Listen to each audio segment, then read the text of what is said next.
Hello, David. Welcome to the show. Thank you. How are you today? Doing good. I'm very relaxed, almost towards the end of the week. Happy to be Mm, here. I'm so happy that you're here. We connected a long time ago, so it's wonderful to reconnect with you. And we have so many complex and multidisciplinary things to talk about today. And I'd love to just start with mysticism. I was able to connect with you at your wonderful event on Thomas Merton, who I think is my favorite Christian mystic. I find myself quoting him all the time. And I was recently even uh, watching an interview where the person was talking about their religion, and they were like, "Yeah, I love Buddha and Christ and Rumi." And I was like, "Oh, that's so interesting." It's so interesting to me how the mystics have really resonated with particular people. Sometimes it's the spiritual but not religious crowd, and other times it's just really the people that have a bit of an eclectic spirituality. So I'd love to hear about your experience on what might seem like a resurgence in the interest in mystical practices, or perhaps it's just always been there. I think that there's definitely been a resurgence in interest in mysticism and mystical practices. I think you can see this even going back to like the 80s and the 90s, but especially over the last 10 or 15 years. I mean, you can see it in the rise of retreats. You can see it in workshops. You can see it especially in book sales and just the amount of, let's just say, popular spiritual literature that's coming out, new translations of classic mystical Mm, texts, particularly Catholic mysticism. Um, and what's so interesting is, as you mentioned, the appeal of this tremendous resurgence to mostly, not always, but mostly unchurched or spiritual but not religious identified types of folks. It seems like there is a real hunger for, I guess, what we could consider direct or like unmediated experience without an institutional church or even necessarily a priest or a minister or a rabbi. hmm So I know mysticism is pretty ineffable, but I also know people conflate the term or use the term mystic fairly liberally. They might refer to some charlatan who does certain parlor tricks as like a mystic, or some sort of magical elements of spiritual practices as being related to the mystics. What do you think of mysticism as, and what do you categorize as perhaps magical or mysterious or not particularly, in the mystical traditions of the religions that we know of? Yeah, it's hard. It's hard for me to respond to this without sort of wanting to do the scholarly contextualization sort of thing, because this whole question of like the definition of mysticism it really goes back 125 years now to William James and his varieties of religious experience, where he first used that concept of the ineffability or the noetic quality of mystical experience, that oftentimes mysticism has a form of gnosis or knowledge, sort of direct or immediate knowledge that comes through an experience. Um, but then there's also the much more recent and contemporary scholar of Christian mysticism named Bernard McGinn, and he focuses on presence. So Mm, mysticism being a kind of presence or a consciousness of God. Um, Unity has always sort of unity or union states has always sort of been part of that experience. And then you have other scholars who like to sort of parse, these are more like the psychology and religion folks who have even, or philosophy folks have parsed out the difference between extroverted versus introverted mysticism. So mm, extroverted being more like nature based states of mystical experience that might also be unitive. mhm, Introverted experiences being more of an internal experience of peace or bliss or union or love. Um, so there's lots of different ways to frame it, but there seems to be something in common with all these definitions of looking at mysticism that has to do with some sort of almost dissolution or dissolving of boundaries, between self and other, or self and nature, or self and God. So that's one way to look at it, and that's also a very interesting approach, because it really does connect a lot with our own personal relationships and Mhm. attachment theory and lots of things I'm sure we'll get into today. So I've heard some people say that the Kabbalah is the Jewish form, is the mystical form of Judaism, and Sufism is the mystical form of um, Islam, and Hindu mystics are abound in the world of Hinduism. Are these is the mystical traditions a distinct branch of the world's most popular religions as we know them? Was the Buddha a mystic? Was Jesus a mystic? Was Ramana Maharshi a mystic? Great. Yeah, these are really great questions. So again, I just have to do sort of my scholarly due diligence and just say that, the term mysticism wasn't even used until something like the 17th century. So it's a little bit of a sort of an anachronism to ask, is like, was Jesus a mystic, or was the Buddha a mystic? So because we're using a contemporary term to sort of like Mm, look back 2,000 years ago. But I think with that said, if we want to follow this sort of thread of a mystic being someone who is sort of tapped in, or plugged into some sort of direct or unmediated personal experience or encounter with a divine other, when we look at people like Rumi, Meister Eckhart, in the Christian tradition, the Kabbalistic tradition, and I think across religious cultures, I think we can definitely see that there is a sort of common thread throughout these different kinds of approaches to religious experience, um, and at the same time, each of these figures were also deeply embedded in their own religious traditions. mm, So I think, sort of going with this whole like anachronism thing, like I think in the sort of spiritual but not religious mindset today, it's tempting to look back throughout history and be like, oh well, Rumi was basically doing what we're doing today. He was sort of operating outside of this sort of institutional, sort of hierarchical Islamic system, um, which to a certain extent is true. And at the same time, he was deeply, deeply sourced in that system, particularly in study of the Quran. And you could say the same thing about Meister Eckhart. You can say the same thing about other mystics. So that's this sort of creative tension throughout the history of mysticism. It's this both and. It's the tension of someone who is both a part of a system, but also seems to stand outside of it at the same time. And you really see that with people in the Christian tradition, especially those mystical heretics, some of whom were burned at the stake, um, for really pushing the edges of that tension. mm. I'd love to tie into that idea that mystics are often blasphemous, are often labeled as heretics, and how rarely they toe the line. Because I know we're going to get into eros, and I sometimes think about who I believe Julian of Norwich said that there is no such thing as sin, Mm. and um, why are a lot of mystical practices sort of hidden or denigrated, or why are certain mystics persecuted and sometimes put to death for the things that they say? Yeah, that's a really great question. So it's like what you're sort of bringing forward is like the more radical nature of mysticism or mystical experience. This is something that really interests me personally, because what the pattern that seems to unfold is that there's a charismatic teacher, or a mystic, or a guru, or a saint, even someone like a Saint Francis or Ramakrishna, and they have these direct personal experiences that fundamentally change their relationship with God or with the divine.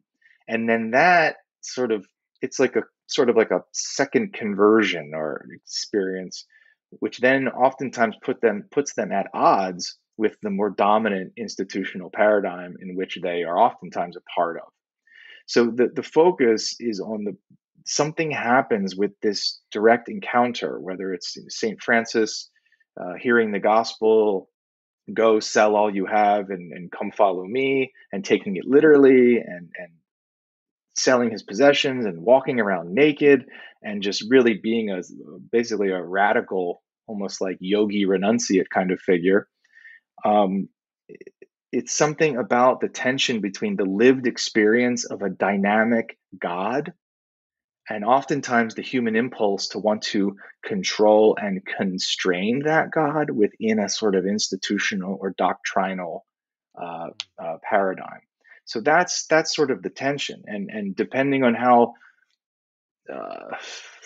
firmly or forcefully the mystic has sort of held to their own convictions, that's really determined the fate of how this is unfolded. For example, Marguerite Porete, who was the first person burned at the stake as part of the Inquisition in 1310, was basically killed for her love of God and her boundless and almost boundaryless love of God. So it's very real, with very real consequences.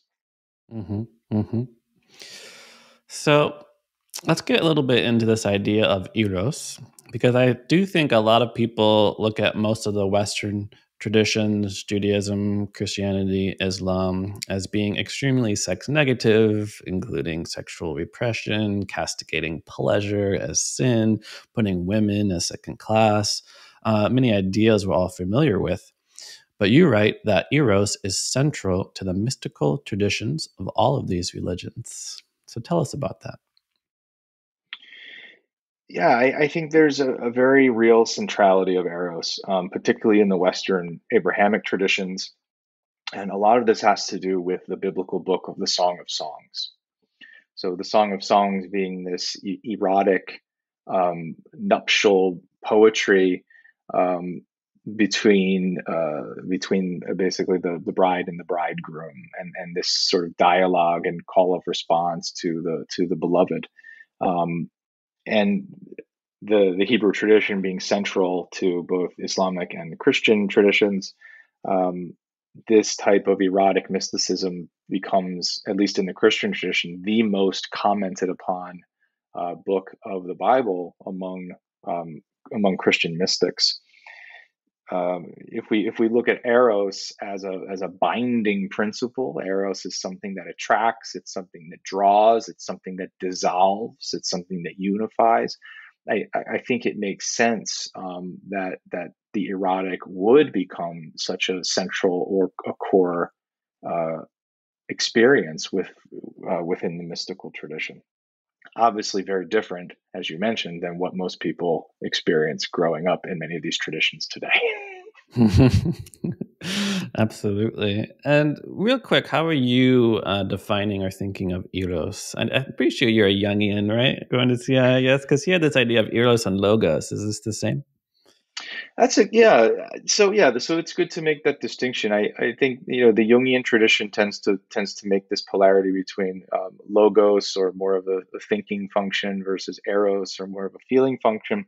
But it's actually much older than that, and comes from the Platonic tradition, Plato's Symposium, where he talks about different kinds of love. So in the Greek philosophical tradition, there was beyond erotic love, there was also filial love. There was a love of a family, a love that a parent would have for their child, or a child would have for their siblings or parent, and then also agape, so agapic love, and that's actually the kind of love that Jesus focuses on, and the early Christian tradition focuses on.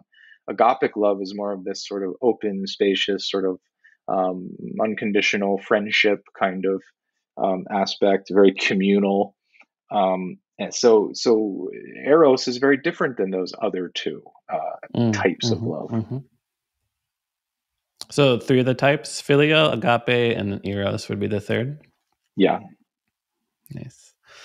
So earlier you mentioned this imagery of the bride and bridegroom, and that's the big question, right? When interpreting mystical text, is this just a metaphor?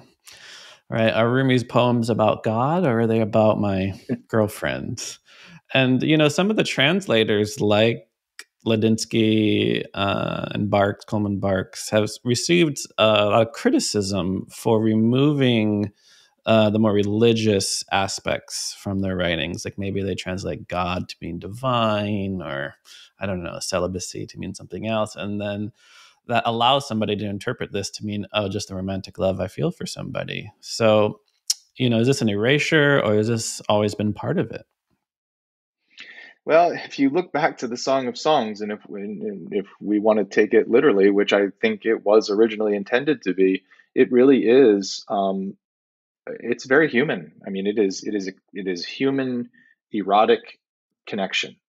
And I think it would be helpful to, rather than talk about the text, to maybe bring it into the conversation. Can I read a few verses here?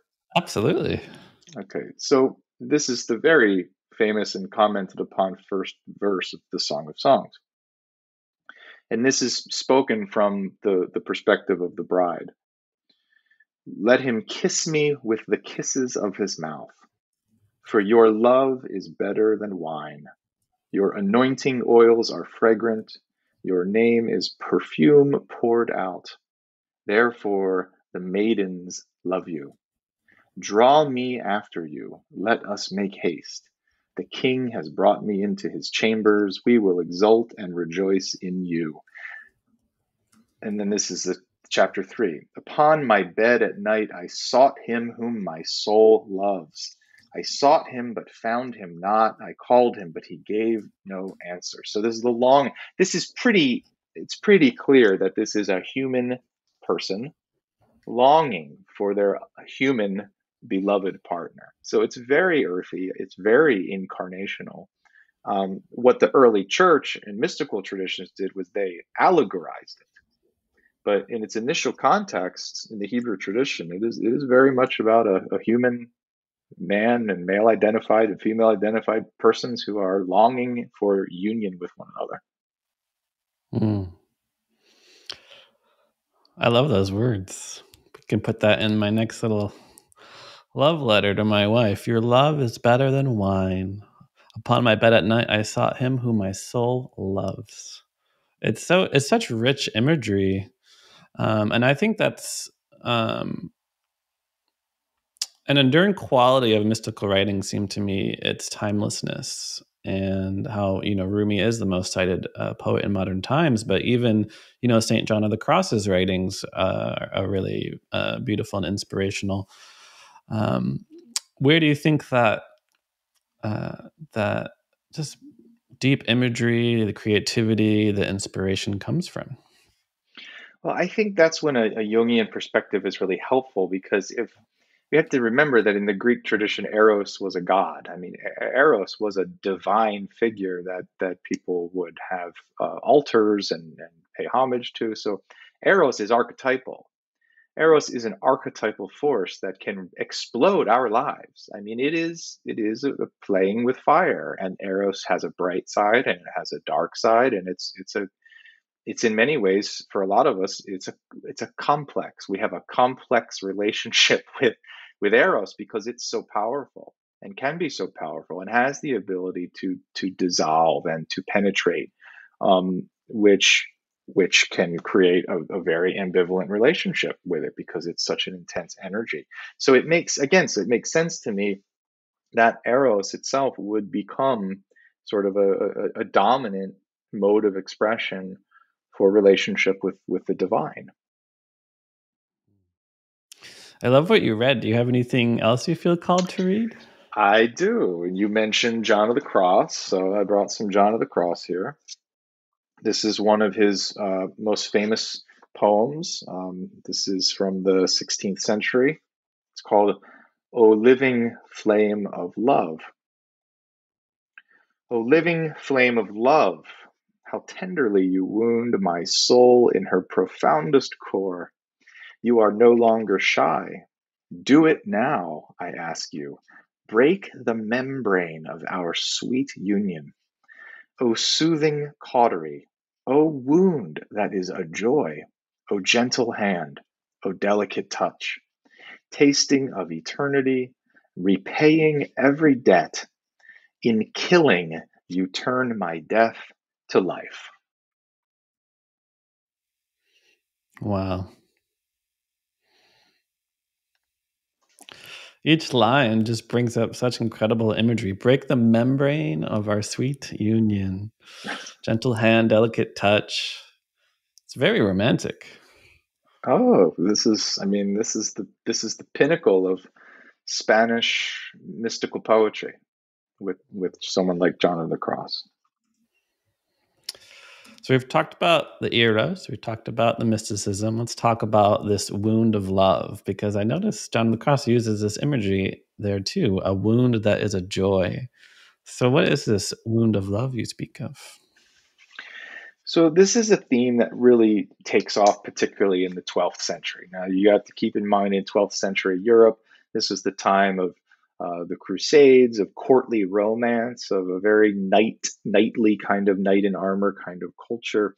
And a lot of that, let's just call it secular literature, uh, found its way into monasteries and into enclosures of women. So these are celibate male and female communities that are being influenced by the very erotic love poetry from the troubadours.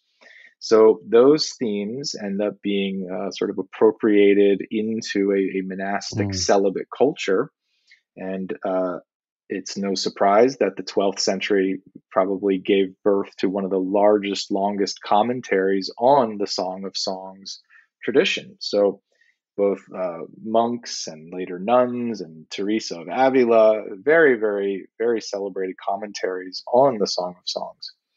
Um, this notion of the wound of love, it's the lover that inflicts the wound and then departs.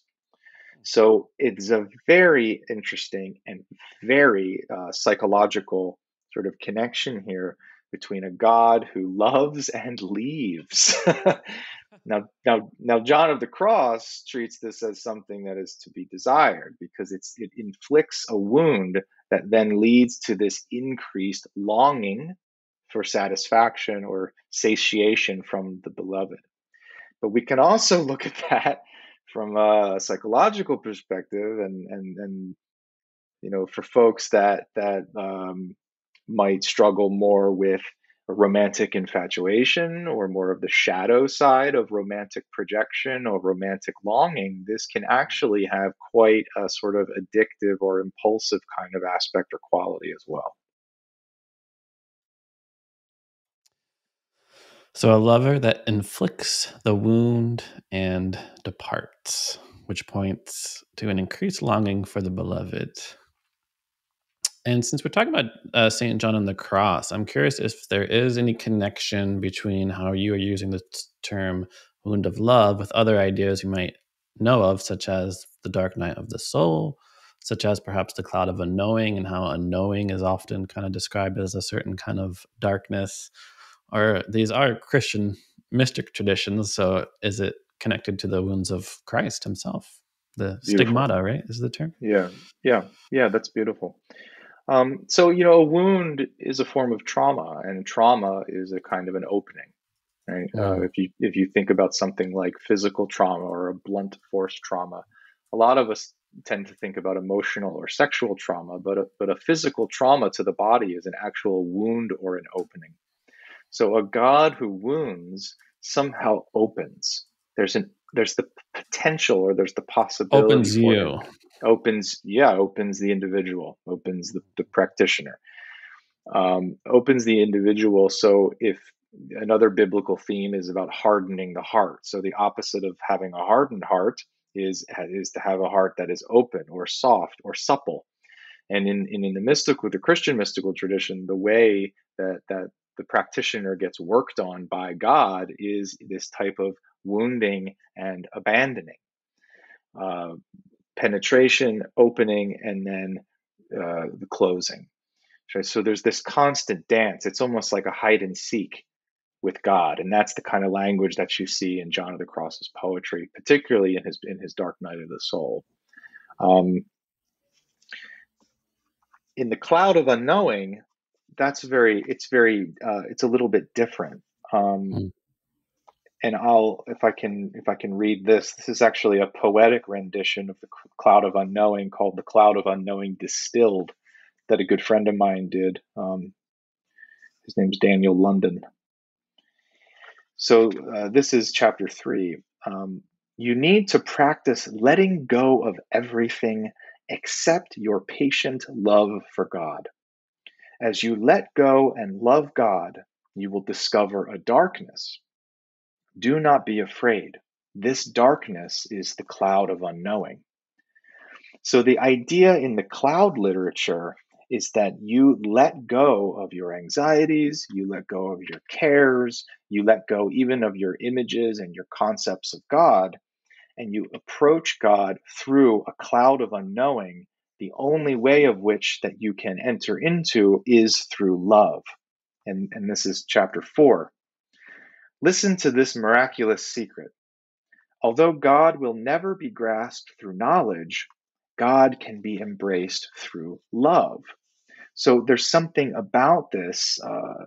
This is the individual now penetrating. So now this is how we penetrate through this cloud of unknowing or cloud of darkness, is through love. But everything else needs to be thrown away. So that love alone is the approach to the divine. Mm. Wow. Such powerful words. Although God will never be grasped through knowledge, God will be embraced through love. So not the mind, but the heart. And here we're seeing that what you had mentioned previously about the distinction between logos and eros. So the cloud of Mm. unknowing follows that kind of trajectory, that you let go of logos. You put logos behind you into the cloud of forgetting. You forget your reason. You forget your excuses and your rationalities. And it's only through eros, it's through love, that we enter into the divine. I love that. So there's two ideas that I'm thinking about right now. Maybe we can tackle them one by one. You did mention this idea of letting go of everything, which I want to talk about in just a moment. But let's focus a little bit more on this wound. I'm thinking about this quote that God will break your heart open again and again until it stays open. Hmm. And I'm also kind of curious. Obviously, who knows what God's intentions are, but when we say like we have a hardening of the heart that then gets opened, is God like, this person needs to open, and I'm going to open them whether they like it or not? I think that's one of the better responses to the question of why bad things happen to good people, or what the famous Sufi line is about God's friends and how God treats his friends, or how God treats her friends, which is usually by making us suffer. Right, exactly. But it's a suffering through this sort of wound of love. It is with I think, at least in the tradition, it's with the idea that it's basically what you just said. It's an opening of the heart. It's a form of bhakti. It's a form of it's a Christian mystical form of the bhakti tradition that you see in yoga and Hindu tradition.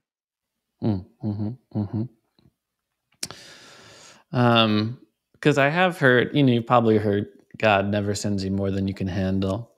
But I've also heard that like God sends you more that you can handle, so that it might destroy certain parts of yourself that aren't serving or aren't in line with God, or so that it wakes up something within inside of you.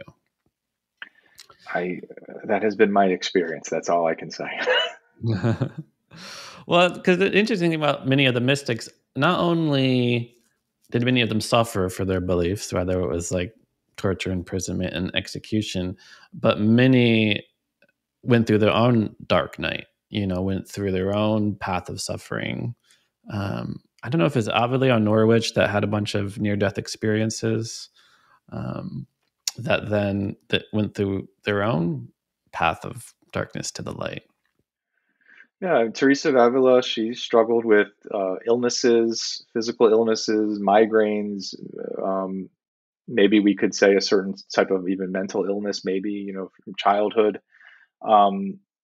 So she is certainly someone who knew personal, internal suffering.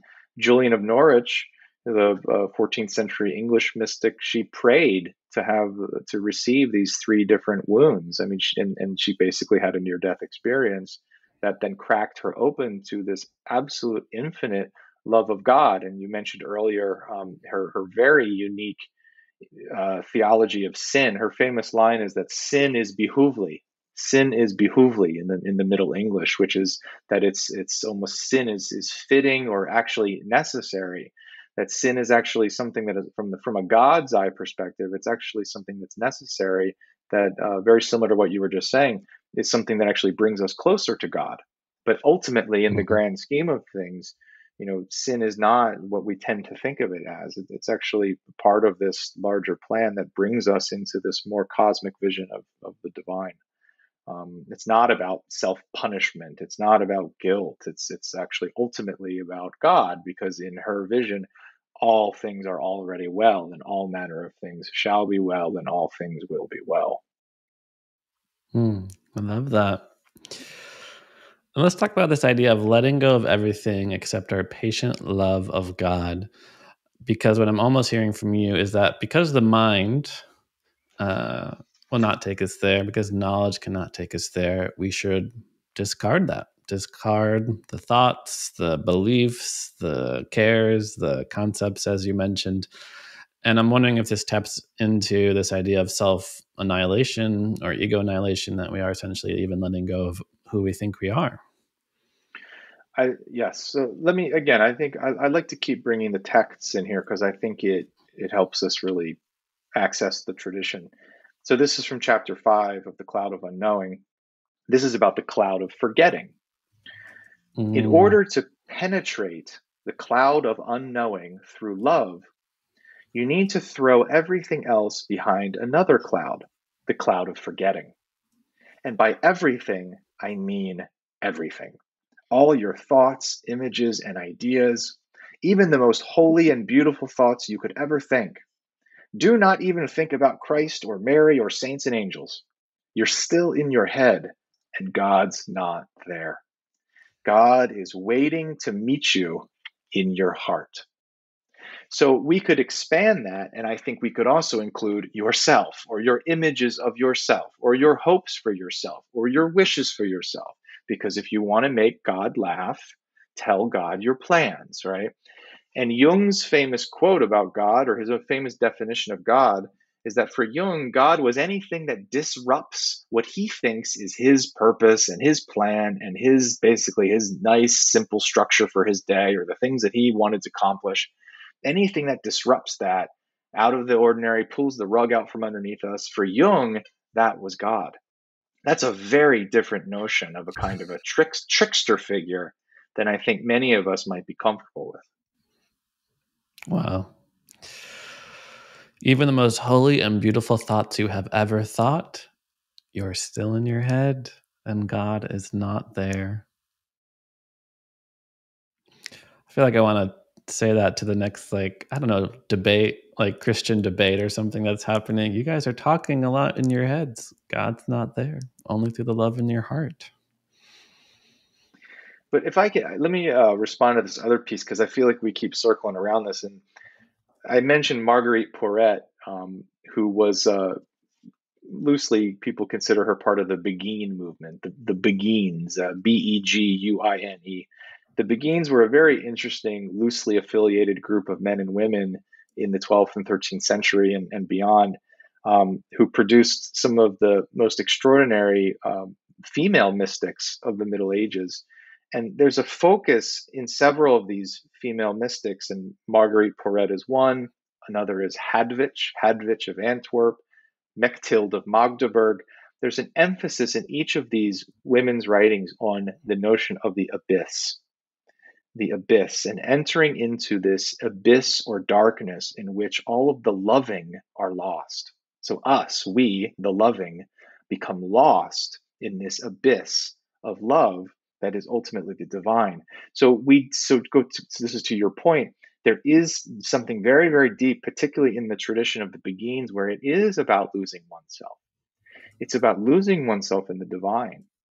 It's about entrance into an expanded sense of self through the in a certain sense, the death or the annihilation of one's individual or egoic self.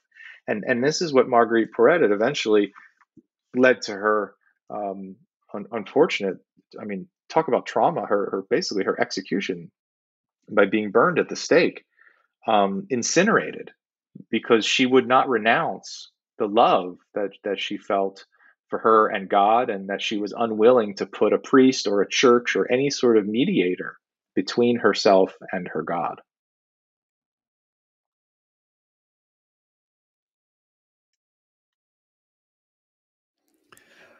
So many directions I could take this. I wouldn't mind backing up just a little bit, because even living in San Francisco, I knew very little about Saint Francis.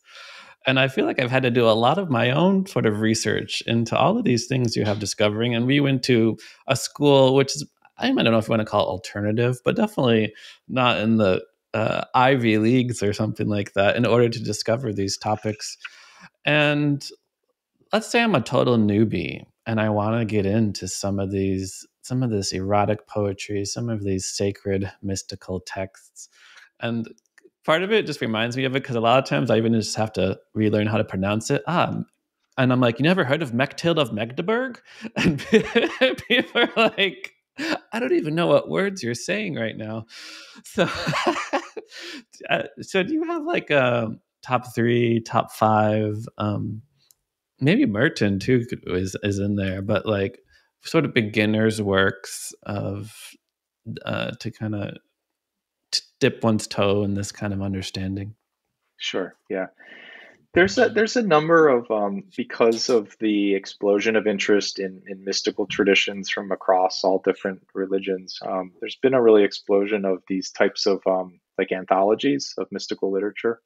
So if people want to dive into the primary texts and sort of like little snippets and selections, I had mentioned the scholar Bernard McGinn. He has an anthology through, I think it's like one of those sort of like modern library type titles. I can't remember the exact title, but it's something like the Introduction to Christian Mysticism, or the Mm. Classic, something like that. But there's also an entire series, starting in I think the late 1970s, called the Classics of Western Spirituality, and that's published by Paulist Press. And they've done modern English translations that are very scholarly, but also very readable, of Mm-hmm, almost mm-hmm. all of these primary texts that I've mentioned. So if you want to read The Cloud of Unknowing for yourself, or if you want to read John of the Cross, Dark Night, if you want to read the poetry of Mechthild of Magdeburg, or Hadvich of Antwerp, if you want to read Marguerite Porete, these are all available in this Classics of Western Spirituality series. Mm. Wonderful. I appreciate that. I'll definitely add it to the show notes as well. Back to the wound of love. So we've been talking about how the very human aspects of love, romance, and relationships is what we're talking about when we look at these texts. So when you say something like, the wound of love is a lover that inflicts the wounds and departs, it's easy to extrapolate that to the trauma that I experienced perhaps as a kid to a parent. I don't know if it's the same love, or the trauma that I experienced through the romantic love of a partnership, and maybe the heartbreak that I experience afterwards.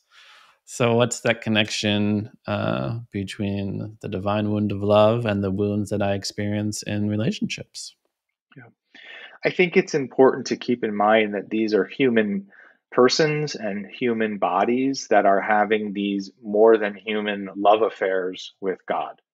So, John of the Cross, uh, St. Francis of Assisi, Ignatius of Loyola, the two of them in particular were soldiers. They went to war. They probably had what we would consider today PTSD. And then they also had these dramatic spiritual, archetypal, mystical openings to the divine. So they carried their own personal wounds and their own personal psychology into their relationship with the sacred, or into the realm of the transpersonal.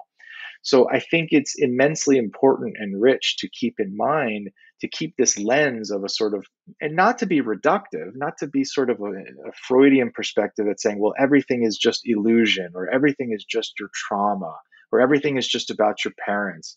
It's not either or, it's both and. You can be a deep, heart opening bhakti mystic, and you can also deeply, deeply struggle with attachments in your human relationships. If anything, it's what we've seen over the last 50 or 60 years of the explosion of spiritual cultures and gurus and ashrams. And if anything, people that are more open to God almost seem to be more wounded in their relationships. So, particularly when we look at the shadow side of guru culture and things like that. So, the self psychology lens, or the psychoanalytic lens, or the therapeutic lens, however you want to frame it, it's very helpful and healthy, I think, to look at the level of our human attachments and how our this sort of divine sacred openings might impact or connect with that, because the spiritual bypassing thing is real, as you and many people know today. It's very real. I'd love to touch a little bit more as we're winding down on the possibility of seeing our trauma. I'm going to use the word that you just mentioned, as a divine sacred opening, because I think we've heard those lines like the light comes in at the cracks, right? And maybe have even heard about this new term I've heard bouncing around a lot, post-traumatic growth syndrome, as opposed to PTSD. Mm-hmm. So is that something you encourage? Should we be looking at is there a way to look at our trauma as a gateway, an opening to greater love and divinity? I think it can be, because it's not just a God that wounds, it's also a God that heals. And I think that's really the question for anybody that's in a very human relationship and really trying actively to work, for example, on healing attachment trauma or attachment wound. If you're in a relationship and you're caught in a trauma cycle, and you just continue to either feel abandoned or be abandoned or abandon yourself, sometimes you can be caught in the sort of like the emotional roller coaster and the rush of that it almost becomes like a high and an addiction, and there actually isn't any healing. So the question becomes, does the God just wound? Whether the God is your partner or whatever it is, does the God wound, or does the God wound and also heal? Because our relationships can, and in a certain sense should, be wounding. It's going to happen at some point. But is there also the healing part? And I think in the tradition, and when we're talking about the dark night of the soul and the cloud of unknowing and the Beguine mystics and self-annihilation and all of this extraordinarily mystical, very deep, mysterious realities, for a lot of these, even people that went through periods of depression and dryness and existential emptiness over their God that had loved them and abandoned them, there's underneath that, there's a light, there's a hope, there's a love, there's a healing, there's a reconnection. And that's the question. Are you able to reconnect? Are you able to sort of attune, to use that kind of therapeutic language, and come back to the beloved, and come back to the beloved, and come back to the beloved? Right? Or are you feeling like you're just lost in the abyss, or lost in some sort of abandonment? I think that's really the question, healing and wholeness versus sort of increased anxiety or despair. So we're winding down, but I just have so many follow-up questions because I love everything that you're saying. So before my absolute final last question, because we are using this term God a lot, and that God wounds, and we also have this metaphor of bride and bridegroom, and it's so easy to add a masculine pronoun to when we are talking about God. And I do feel like, especially with the spiritual, not religious crowd, is they sort of reject reject most monotheistic religions because the god just seems like some big wizard in the sky, some like Santa Claus guy who judges people as naughty or nice, and condemns them to a life of either heaven or hell. Um, I'll just leave it open. What do maybe what's the mystical perspective or just a different perspective that you prefer than those who reject the male authority figure as divine entity? Yeah, that's a great question. You know, I try to. This is God language is something that I try to be extremely sensitive to, particularly when I'm teaching or when I'm in class. Like I use, uh, some of my students are more comfortable with language like source. I'm very sensitive to sort of like the recovery model of a God of your understanding. But my personal preference is actually the mystery with a capital M. I think mystery is probably the best way to maybe articulate this mystery, because the God language is so loaded with thousands of years of theological baggage and psychological baggage. Um, Mystery takes the ego, or it takes the mind. For me, it takes mind out of it, and it's a reminder for me that I am trying to articulate or speak to a immense reality that is much larger than I could ever absolutely fathom. Hmm. I love it. I also like thinking of it as a great mystery because fortunately, knowledge won't get us there, and words won't get us there, but the heart will. All right. Thank you so much, David Odorisio, for coming onto the show. I do have to finish by asking my final question I ask all of my guests, which is, what do you wish everyone knew about love? That it's available, that love is available, and that it's not something that has to be chased. It's actually not something that needs to be chased. It's not something that needs to be wounded and abandoned and longed for. It's not something that exists outside of you. It's available, and it's right here, and everything that you need is right inside of you right in this moment. Hmm. Incredible. Well, thank you so much. It's so wonderful to reconnect with you and to hear about all this incredible research and teaching and wisdom that you are sharing with the world. It's been an incredible conversation. For our listeners who want to learn more about you, how can they find you? Well, a little plug. I have a website, a home for soul, a home for soul.com, and that has some YouTube recordings of some workshops and lectures that I've done, particularly on Thomas Merton and this recent book, Thomas Merton in California, that some folks might be interested in. So people can connect with me there. Wonderful. A homeforsoul.com. Nice domain, my friend. All right. So, David Odorisio, it says in your bio, I can edit this afterwards. Which books are you the author of? It says editor. Yeah, yeah, I haven't authored like an entire monograph. Okay. So I've edited. I've a couple volumes are edited. I have a chapter, and then other people have contributed chapters. And the recent Merton book was a series of transcriptions that I transcribed and edited, and I wrote the introduction. Um, Okay. Then I won't say that you're an author. I'll just keep editor. So thank you so much, David Odorisio, for coming on to the show. He is the editor of 4 volumes, including Thomas Merton in California, A New Gnosis, Merton and Hinduism, and he is the co-editor of Depth Psychology and Mysticism. Thank you so much for coming on. Have a wonderful day. Thank you. Pleasure to be here.